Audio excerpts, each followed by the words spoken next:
या देवी सर्वभूतेषु माँ चंद्रघंटारूपेण संस्थिता नमस्तस्यै नमस्तस्यै नमस्तस्यै नमो नमः। ओम दुम दुर्गाय नमः। आप सभी को चैत्र नवरात्रि के तीसरे दिन माँ चंद्रघंटा की पूजा की हार्दिक शुभकामनाएं। माँ चंद्रघंटा सदैव अपनी कृपा आप पर बनाए रखे।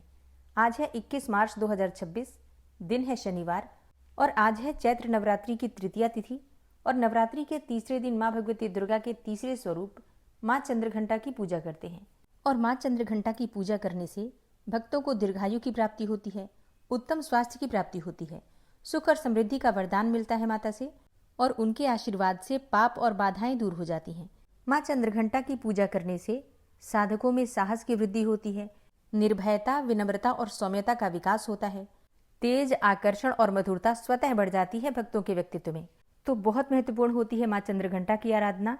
और आज की वीडियो में आप जानेंगे कि नवरात्रि के तीसरे दिन माँ चंद्रघंटा की पूजा कैसे करें, माँ का प्रिय रंग क्या है जो आज हमें धारण करना है, प्रिय मंत्र क्या है जिसका आज हमें जप करना है, आज हम कौन सा भोग अर्पित करें जिससे माँ प्रसन्न हो, और माँ चंद्रघंटा का प्रिय पुष्प क्या है जो अर्पित करने से मन चाहा वरदान हमें प्राप्त होता है।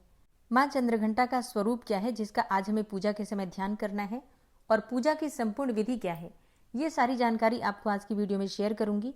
इसलिए वीडियो को अंत तक देखिए और वीडियो अच्छी लगे तो इसे लाइक कीजिए, क्योंकि आपके लाइक्स, आपके कमेंट्स मेरे लिए बहुत महत्वपूर्ण होते हैं। ये एकमात्र जरिया है जिनसे मुझे पता चलता है कि आपको ये वीडियो अच्छी लगती है और आपके लिए ये वीडियो उपयोगी है।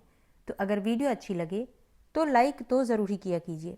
तो बात करेंगे आज की पूजा विधि के बारे में, लेकिन उससे पहले जानते हैं कि आज का शुभ मुहूर्त क्या है। 21 मार्च को सूर्योदय काल का समय है सुबह 6:24 पर और सूर्यास्त होगा शाम को 6:32 पर। ब्रह्म मुहूर्त सुबह 4:49 से सुबह 5:36 तक। तो सुबह ब्रह्म मुहूर्त में आप स्नान करके माँ जगदम्बा की आराधना कर सकते हैं। संध्याकालीन पूजा का शुभ मुहूर्त है शाम को 5:45 से शाम को 6:55 तक। वैसे नवरात्रि में पूरे दिन पूरी रात्रि मतलब 24 घंटे माँ की आराधना हम कर सकते हैं, लेकिन शाम को जो संध्या वंदन का समय है वो मैं आपको बता रही हूँ, शाम को 5:45 से शाम को 6:55 तक। अभिजीत मुहूर्त दोपहर में 12:04 से दोपहर 12:52 तक। और बात करें राहु काल की तो सुबह 9:26 से सुबह 10:57 तक ये राहु काल का समय है और राहु काल में कोई भी शुभ कार्य प्रारंभ नहीं करना चाहिए। और अब जानते हैं माँ चंद्रघंटा की पूजा विधि के बारे में। तो देखिए, नवरात्रि के तीसरे दिन माँ भगवती जगदम्बा के तीसरे स्वरूप माँ चंद्रघंटा की पूजा हमें करना है। तो प्रातःकाल जल्दी उठ जाइए, उठकर नित्य कर्मों से निवृत्त हो जाइए, स्नान कर लीजिए, शुद्ध वस्त्र धारण कर लीजिए। और माँ चंद्रघंटा का प्रिय रंग है पीला या फिर सुनहरा। स्नान करने के बाद सबसे पहले भगवान सूर्यदेव को जल दीजिए। इसके बाद अपने घर के मंदिर में जहाँ पर आपने माँ की चौकी स्थापित की है वहाँ आ जाइए। चौकी पर विराजित सभी देवी देवताओं को प्रणाम कीजिए। इसके बाद शुद्ध आसन डालकर आपको बैठना है माँ के पास। लेकिन आसन पर बैठने से पहले पूजा की सभी सामग्री एकत्र करके जहाँ पर आपने चौकी स्थापित की है वहाँ रख लीजिए, ताकि पूजा में आपको बार बार उठना ना पड़े। आसन पर बैठकर सबसे पहले आपको शुद्धिकरण करना है जल के द्वारा। अपने ऊपर जल के छींटे दीजिए, जो सामग्री है सभी सामग्रियों पर जल के छींटे दीजिए और गंगा जल के छींटे देकर चौकी को यानी कि पूजा स्थल को पवित्र कर लीजिए। अब आपकी पूजा प्रारंभ होगी। तो आसन के नीचे थोड़ा सा जल डालिए और अपनी 2 उंगलियों से जल को उठाकर मस्तक पर लगा लीजिए 2 बार। फिर अपने सामने आपको शुद्ध घी का दीपक प्रज्वलित करना है और इसके बाद भगवान गणपति की पूजा कीजिए। पंचोपचार विधि से धूप, दीप, अक्षत, पुष्प इत्यादि सभी चीजें अर्पित करके भगवान गणेश की पूजा करें। फिर कलश देवता का पूजन करें। नवग्रह मंडल और षोडश मातृका अगर आपने चौकी पर स्थापित की है तो इनकी भी पंचोपचार विधि से जैसे कि धूप, दीप, अक्षत, पुष्प इत्यादि सभी चीजें अर्पित करके श्रद्धा भाव से पूजा कर लीजिए। और इस बीच में आपको मंत्रों का जप करते रहना है। तो माता के किसी भी मंत्र का, किसी भी स्तोत्र का जप करते रहिए और पूजा अपनी करते रहिए, ठीक है। चौकी पर विराजित सभी देवी देवताओं की पूजा करने के बाद माँ दुर्गा की पूजा करेंगे। तो अपने हाथ में पुष्प लीजिए, अक्षत लीजिए और माँ चंद्रघंटा का ध्यान कीजिए। माता दुर्गा के स्वरूप में ही आपको माँ चंद्रघंटा का ध्यान करना है। माँ चंद्रघंटा का स्वरूप क्या है जिसका हमें पूजा के समय ध्यान करना है? देखिए, माँ चंद्रघंटा की सवारी सिंह है और उनका रूप सौम्य है। सिंह पर सवार माता चंद्रघंटा का स्वरूप शांतिदायक है। उनके माथे पर अर्धचंद्र है, इसलिए उन्हें चंद्रघंटा कहा जाता है। माँ चंद्रघंटा की 10 भुजाएं हैं और उनके सभी हाथों में अस्त्र शस्त्र विभूषित हैं। वे अपने हाथों में त्रिशूल, गदा, धनुष, बाण, तलवार, कमल, घंटा, रुद्राक्ष की माला और कमंडलू धारण करती हैं।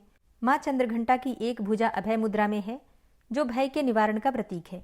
और माँ चंद्रघंटा की श्रद्धा भाव से आराधना करने से शारीरिक और मानसिक कष्टों से मुक्ति मिल जाती है। तो माँ चंद्रघंटा के इसी स्वरूप का आपको ध्यान करना है। और माँ चंद्रघंटा का ध्यान मंत्र है, या देवी सर्वभूतेषु माँ चंद्रघंटा रूपेण संस्थिता नमस्तस्यै नमस्तस्यै नमस्तस्यै नमो नमः। माँ का ध्यान करने के बाद अपने हाथ में जो सामग्री है, पुष्प और अक्षत, माँ के चरणों में अर्पित कर दीजिए। अब आप विधि विधान से माँ चंद्रघंटा की पूजा करें। जैसे कि माँ का अभिषेक कीजिए पंचामृत से, शुद्ध जल से या गंगा जल से, जो भी आपके पास उपलब्ध हो। इसके बाद वस्त्र अर्पित कीजिए, रोली और कुमकुम से तिलक कीजिए, सिंदूर लगाइए अगर आप सुहागिन महिला हैं तो। फिर धूप, दीप, पुष्प इत्यादि सभी चीजें अर्पित करके माँ दुर्गा की विधि विधान से पूजा कीजिए। इसके बाद माँ को भोग लगा दीजिए। नवरात्रि के तीसरे दिन माँ चंद्रघंटा का प्रिय भोग है गाय का दूध या दूध से बनी हुई मिठाइयाँ। आप चाहें तो खीर का भोग भी लगा सकते हैं। इसके अलावा फल इत्यादि जो भी आपके पास उपलब्ध हो, यथाशक्ति यथासंभव माँ को भोग अर्पित कीजिए। माँ चंद्रघंटा का प्रिय पुष्प है कमल या फिर गुलाब का पुष्प। पीले पुष्प माँ को अत्यंत प्रिय है। और अगर आपकी कोई भी विशेष मनोकामना है तो माँ चंद्रघंटा को चमेली के पुष्प या फिर चमेली के पुष्पों की माला अर्पित कीजिए, प्रार्थना कीजिए श्रद्धा भाव से, तो निश्चित ही आपकी कामना पूर्ण होती है। इसके बाद माँ के बीज मंत्र का जप कीजिए। और माँ चंद्रघंटा का बीज मंत्र है ऐं श्रीं शक्तयै नमः, ऐं श्रीं शक्तयै नमः। इसके अलावा दूसरा मंत्र है ओम देवी चंद्रघंटायै नमः। तो इन दोनों मंत्रों में से कोई सा भी मंत्र 108 बार जप सकते हैं, चाहे तो 11 बार, 21 बार, 51 बार भी जप कर सकते हैं। विधि विधान से पूजा करने के बाद माँ की आरती कीजिए कपूर और लौंग से। फिर माँ से क्षमा प्रार्थना कर लीजिए। इसके बाद आप अपनी इच्छा के अनुसार किसी भी मंत्र का, किसी भी स्तोत्र का, जैसे कि जो भी मंत्र आप प्रतिदिन नवरात्रि में जप रहे हैं या पाठ कर रहे हैं, तो उस पाठ को कर सकते हैं। ठीक है। अच्छा, कई भक्तों के प्रश्न आते हैं कि क्या हम आरती से पहले पाठ करें या फिर आरती के बाद करें। देखिए, आपकी जैसी भी इच्छा हो, मतलब जो भी आपके लिए अनुकूल हो आप कर सकते हैं। इसमें किसी प्रकार का कोई संशय नहीं है। आप अपनी सुविधा के अनुसार आरती चाहें तो पहले कर सकते हैं पाठ करने से, या फिर पूरी पूजा पूर्ण करके पाठ इत्यादि करने के बाद भी आरती कर सकते हैं, क्षमा प्रार्थना कर सकते हैं। और इसके बाद आपकी पूजा पूर्ण हो जाती है तो फिर आसन के नीचे थोड़ा जल डालिए और अपनी 2 उंगलियों से मस्तक पर 2 बार लगा लीजिए। इससे आपकी पूजा का संपूर्ण फल आपको प्राप्त होगा। तो ये कार्य सबको करना है, प्रतिदिन करना है, क्योंकि हम जब पूजा करते हैं तो उस पूजा से जो ऊर्जा एकत्रित होती है, इस प्रकार से जल डालकर मस्तक पर लगाने से वो ऊर्जा हमें प्राप्त हो जाती है। नहीं तो इस पूजा का संपूर्ण फल हमें नहीं मिलता है। तो ये कार्य सबको करना है, ध्यान रखिएगा। और जो भक्त क्रम के अनुसार दुर्गा सप्तशती का पाठ करते हैं तो नवरात्रि के तीसरे दिन आपको चौथे अध्याय का पाठ करना है। पाठ से पहले उत्कीलन, शापोद्धार मंत्र इत्यादि पढ़ लीजिएगा, कवच, अर्गला, कीलक पढ़ेंगे, नवार्ण मंत्र का जप करेंगे और इसके बाद आपको पाठ करना है। वैसे दुर्गा सप्तशती पाठ की संपूर्ण विधि आपको चैनल पर दी गई है, आप लोग देख सकते हैं। और प्रतिदिन दुर्गा सप्तशती का पाठ इस चैनल पर अपलोड भी होता है वीडियो के माध्यम से, तो आप लोग सुन भी सकते हैं। इसके अलावा माँ चंद्रघंटा की कथा के लिए कल सुबह की वीडियो जरूर देखिएगा। उम्मीद करती हूँ वीडियो आपके लिए उपयोगी होगी। अच्छी लगी है वीडियो तो लाइक कीजिएगा, शेयर कीजिए। कोई प्रश्न है आपका तो कमेंट बॉक्स में आप लिख सकते हैं। कल की वीडियो में आपके प्रश्नों के उत्तर आपको मिल जाएंगे, या फिर कमेंट बॉक्स में भी प्रश्नों के उत्तर आपको मिल सकते हैं। मिलती हूँ मैं आपसे अगली वीडियो में, तब तक के लिए जय श्री राधे।